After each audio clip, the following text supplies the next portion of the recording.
Test 3. This is the IELTS Listening Test. You will hear a number of different recordings and you will have to answer questions on what you hear. There will be time for you to read the instructions and questions and you will have a chance to check your work.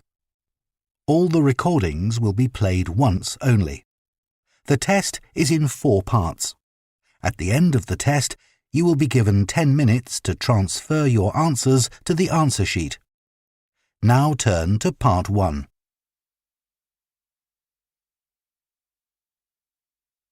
Part 1.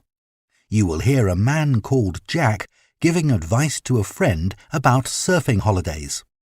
First, you have some time to look at questions 1 to 6.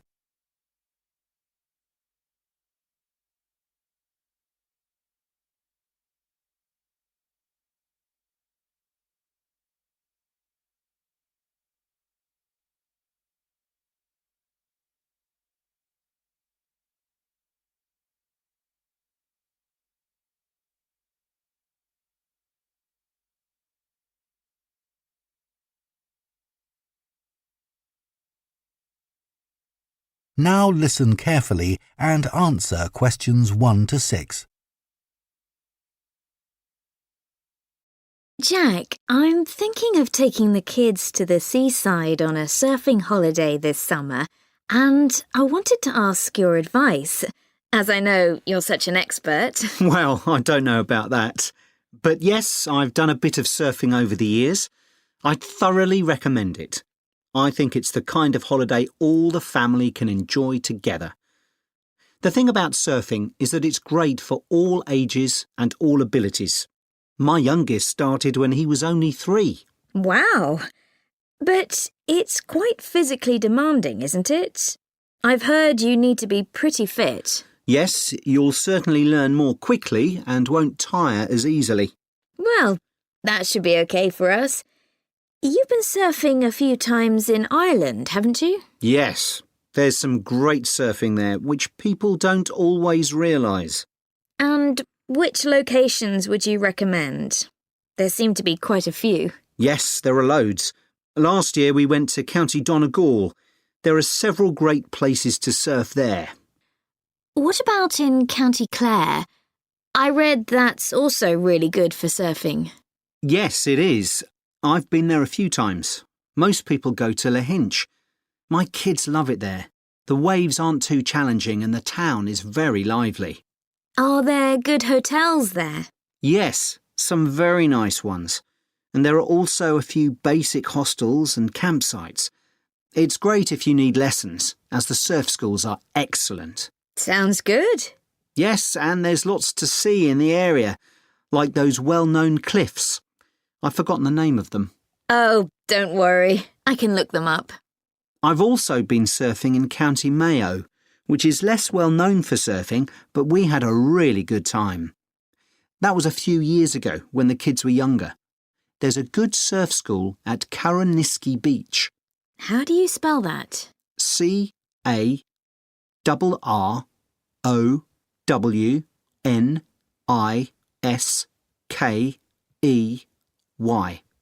OK.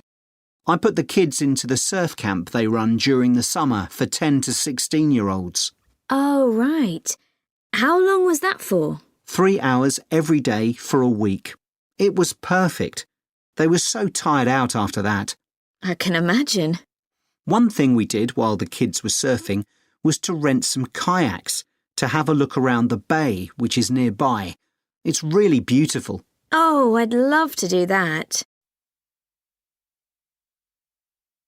Before you hear the rest of the conversation, you have some time to look at questions 7 to 10.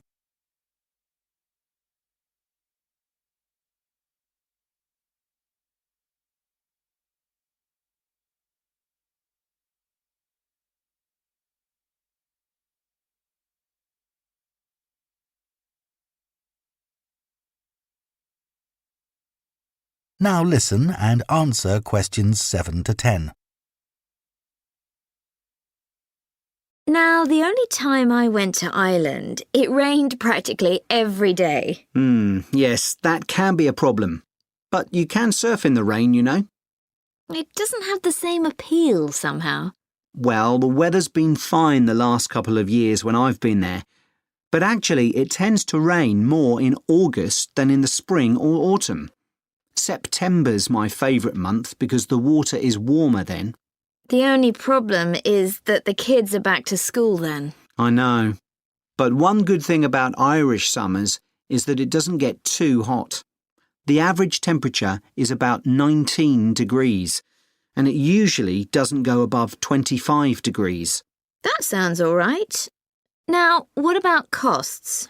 Surfing is a pretty cheap holiday, really. The only cost is the hire of equipment.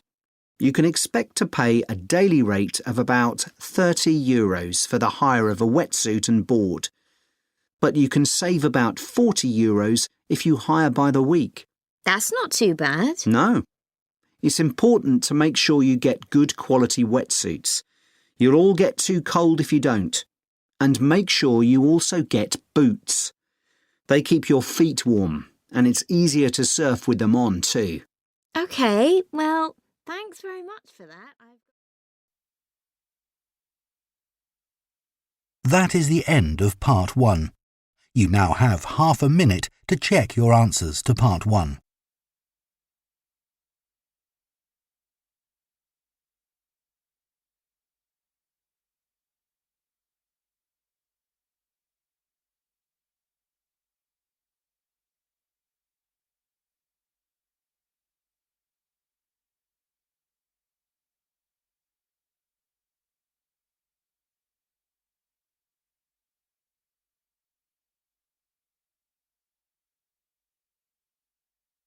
Part 2.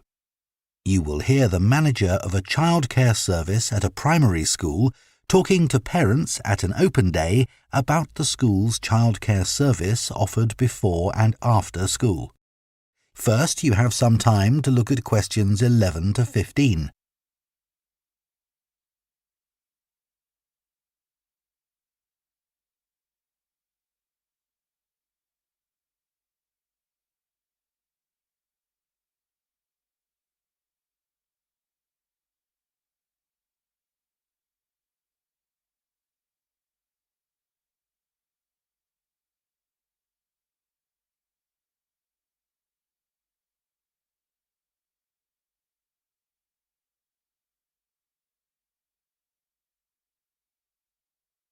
Now listen carefully and answer questions 11 to 15. Good afternoon.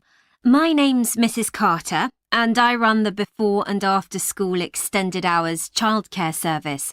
I hope you've had a chance to have a good look around the school and talk to staff and pupils. I know that many of you are interested in using our childcare service when your child joins the school, and perhaps you already know something about it. But for those that don't, I'll go through the main details now. We offer childcare for children from the ages of 4 to 11, both before and after school. I know that many parents who work find this service invaluable. You can leave your child with us, safe in the knowledge that they will be extremely well cared for. We're insured to provide care for up to 70 children, although we rarely have this many attending at any one session. I think we generally expect around 50 to 60 children for the afternoon sessions, and about half that number for the breakfast sessions. Although we currently do have 70 children registered with us, not all of these attend every day. It's 10 years since we began offering an extended hours service, and we've come a long way during that time.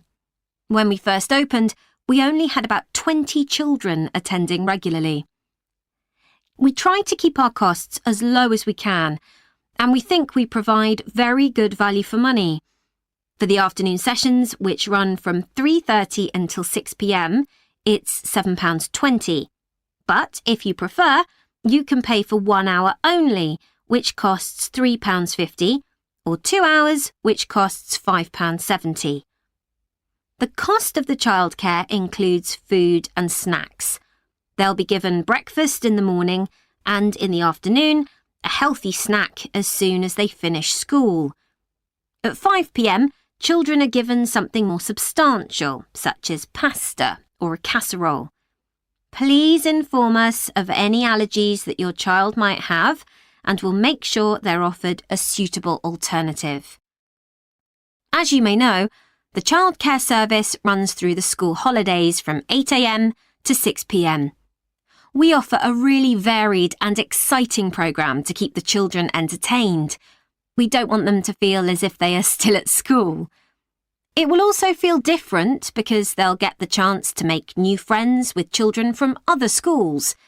Spaces are available for them because a lot of our term time children don't always attend during the holiday. In the past, parents have asked if children over the age of 11 are allowed to come with their younger brothers and sisters, but I'm afraid we're unable to do this because of the type of insurance we have. Before you hear the rest of the talk, you have some time to look at questions 16 to 20.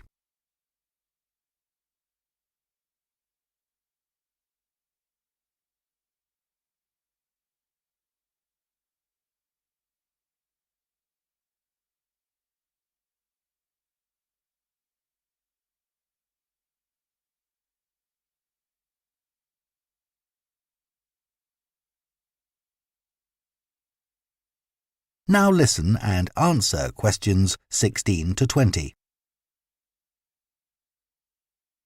So now let me tell you about some of the activities that your child can do during the after-school sessions.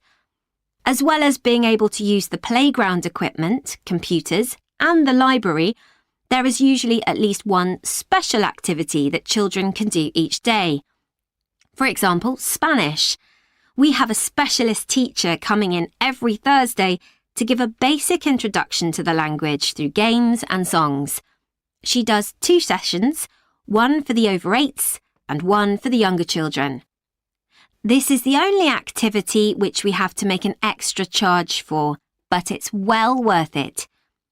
Once a week, the children have the opportunity to do some music. We're very lucky that one of our staff is a member of a folk band. On Mondays, she teaches singing and percussion to groups of children. We do rely on parental support for this, so if any of you sing or play an instrument and would be prepared to help out at these sessions, we'd be delighted. Painting continues to be one of the most popular activities.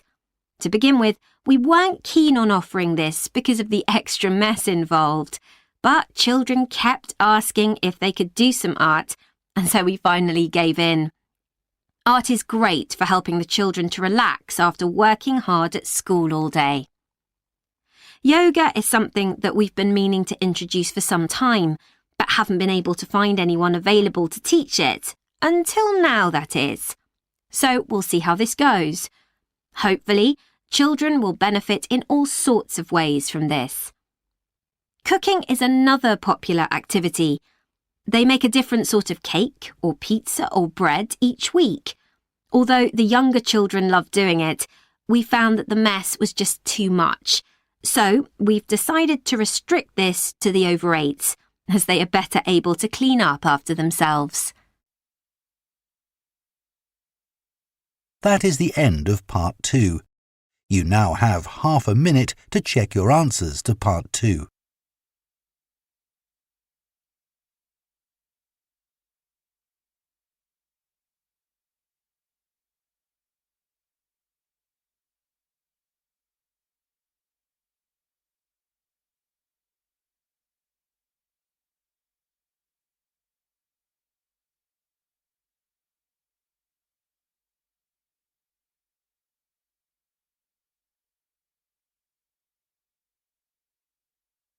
Part 3.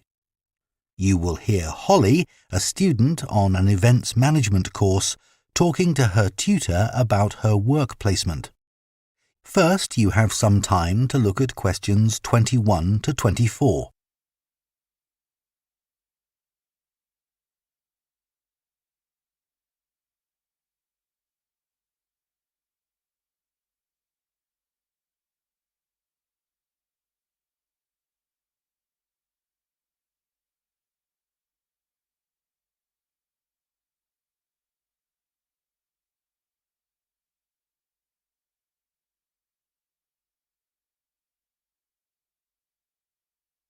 Now listen carefully and answer questions 21 to 24.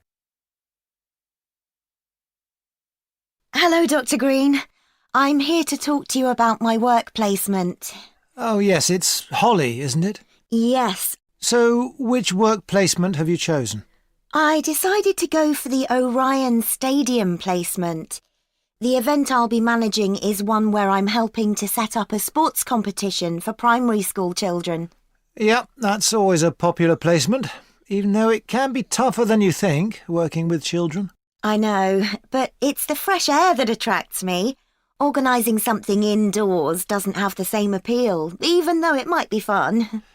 OK, so obviously safety is going to be one of your key concerns for this event? Yes, I've already thought about that. I'll need to make sure none of the equipment's damaged. Ah, well, you'll be working with schools, so the equipment will be their responsibility. However, the grounds and what goes on there will be yours. Oh, I see. That'll include keeping everyone within the boundary once they're in their kit and on the field? Exactly. You'll need to inspect areas like changing rooms as well, for anything someone can trip over, but your main priority will be not to lose anyone. Right. I'll need staff to help with that.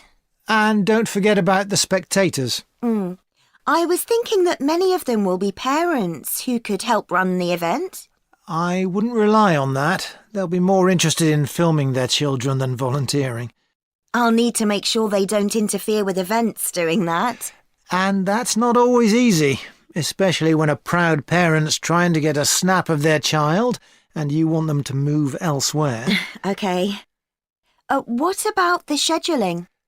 With sporting events, there are all sorts of things that can alter the timetable, like rain, for instance, though so far we've always been lucky with that.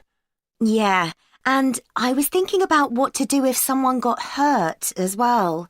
I know that last year that caused a terrible delay. You have to be prepared for such things. Oh, what if a match ends in a draw? Do you let the teams keep going until someone wins? That'll be up to you. And again, you need to plan for it. Right.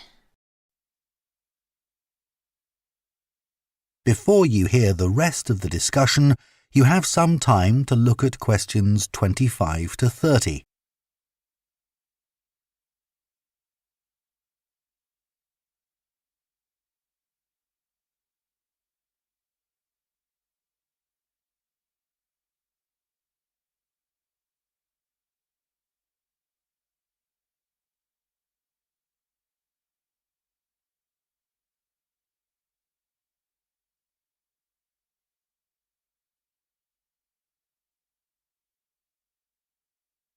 Now listen and answer questions 25 to 30. Now, the aim of your work placement is to give you the opportunity to develop the skills that an events manager needs. So let's talk about those a bit. Well, I think my communication skills are pretty good. I can talk on the phone to people and book venues and that kind of thing. Good. Just remember, it isn't only about what you say. If you meet someone face-to-face and want to persuade them to be a sponsor, for example... Oh, I'll dress up for that, sure. Good. Let's go on to think about your organisational skills. You're working in a very people-based industry, and that means things won't always go to plan. I guess it's being prepared to make changes that matters. That's right. You may have to make an on-the-spot change to a timetable because of a problem you hadn't anticipated. Just do it, OK. How's your time management these days? I'm working on it. I'm certainly better when I have a deadline, which is why this work suits me. Yes, but it's how you respond as that deadline approaches. I know I've got to look calm, even if I'm in a panic. Just think to yourself, no one must know I'm under pressure. Yeah, even though I'm multitasking like crazy. Another skill that events managers need is creativity. Often your client has what we call the big picture idea, but it's up to the events manager to think of all the fine points that go to making it work. Right. So I need to listen carefully to that idea and then fill in all the gaps. That's right. And you'll have a team working under you, so another key skill is leadership. Your team may have lots of ideas too, but you've got to make the ultimate choices. Do we have refreshments inside or out, for example? Isn't it better to be democratic? It's a nice idea, but you have the ultimate responsibility. So believe in what you think best. Be prepared to say, yes, that's a good idea, but it won't work here. I see what you mean. What about the networking side of things? I know it's an area that a lot of students worry about because we don't have much experience to offer others. But even without it, you can still be an interesting person with useful ideas, and the more people you impress, the better. I guess that will help me when I apply for a real job. Exactly. Think ahead, remember what your ambitions are, and keep them in mind. Definitely. That is the end of Part 3. You now have half a minute to check your answers to Part 3.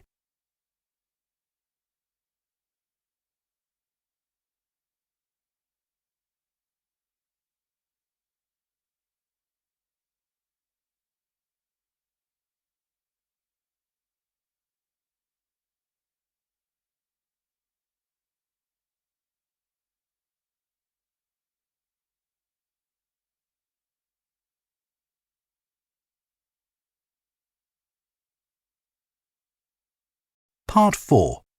You will hear a zoology student giving a presentation on bird migration. First, you have some time to look at questions 31 to 40.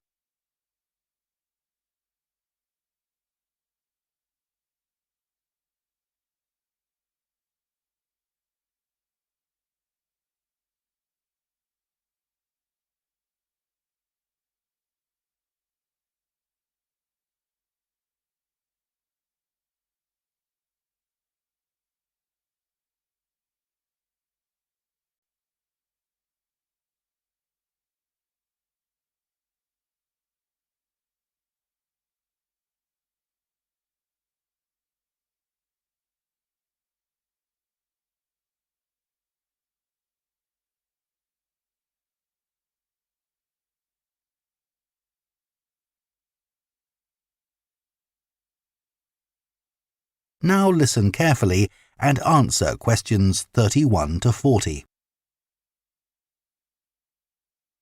Scientists believe that a majority of the Earth's bird population migrate in some fashion or other. Some travel seasonally for relatively short distances, such as birds that move from their winter habitats in lowlands to mountaintops for the summers. Others, like the Arctic tern, travel more than 25,000 miles seasonally between the northern and southern poles. Bird migration has been studied over many centuries through a variety of observations. But until relatively recently, where birds went to in the winter was considered something of a mystery. The lack of modern science and technology led to many theories that we now recognise as error-filled and even somewhat amusing. Take hibernation theory, for example. 2,000 years ago, it was commonly believed that when birds left an area, they went underwater to hibernate in the seas and oceans. Another theory for the regular appearance and disappearance of birds was that they spent winter hidden in mud till the weather changed and food became abundant again. The theory that some birds hibernate persisted until experiments were done on caged birds in the 1940s, which demonstrated that birds have no hibernation instinct. One of the earliest naturalists and philosophers from ancient Greece was Aristotle, who was the first writer to discuss the disappearance and reappearance of some bird species at certain times of year. He developed the theory of transmutation, the seasonal change of one species into another by observing redstarts and robins. He observed that in the autumn, small birds called redstarts began to lose their feathers, which convinced Aristotle that they changed into robins for the winter and back into redstarts in the summer. These assumptions are understandable, given that this pair of species are similar in shape, but are a classic example of an incorrect interpretation based on correct observations. The most bizarre theory was put forward by an English amateur scientist, Charles Morton, in the 17th century. He wrote a surprisingly well-regarded paper, claiming that birds migrate to the moon and back every year. He came to this conclusion as the only logical explanation for the total disappearance of some species.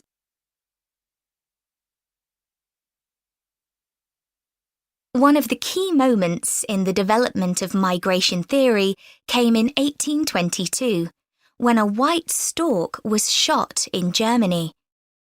This particular stork made history because of the long spear in its neck, which, incredibly, had not killed it. Everyone immediately realised this spear was definitely not European. It turned out to be a spear from a tribe in Central Africa. This was a truly defining moment in the history of ornithology, because it was the first evidence that storks spend their winters in sub-Saharan Africa. You can still see the arrow stork in the zoological collection of the University of Rostock in Germany. People gradually became aware that European birds moved south in autumn and north in summer, but didn't know much about it until the practice of catching birds and putting rings on their legs became established. Before this, very little information was available about the actual destinations of particular species and how they travelled there. People speculated that larger birds provided a kind of taxi service for smaller birds by carrying them on their backs. This idea came about because it seemed impossible that small birds, weighing only a few grams, could fly over vast oceans. This idea was supported by observations of bird behaviour, such as the harassment of larger birds by smaller birds. The development of bird ringing by a Danish schoolteacher, Hans Christian Cornelius Mortensen, made many discoveries possible. This is still common practice today and relies upon what is known as recovery. This is when ringed birds are found dead in the place they have migrated to and identified.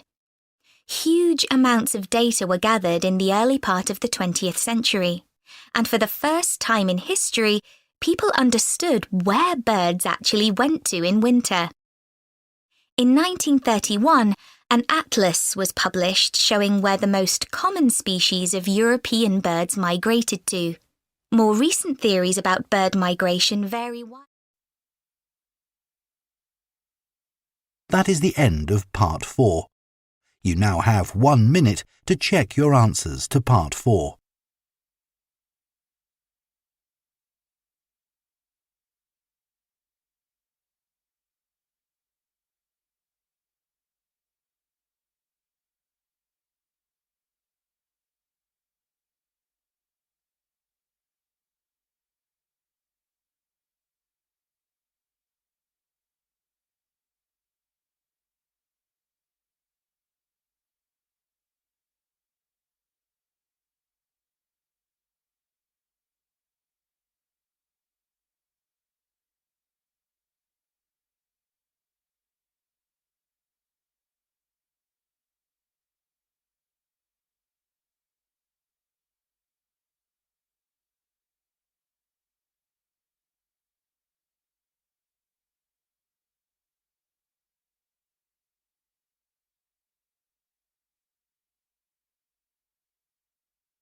That is the end of the listening test. In the IELTS test, you would now have 10 minutes to transfer your answers to the answer sheet.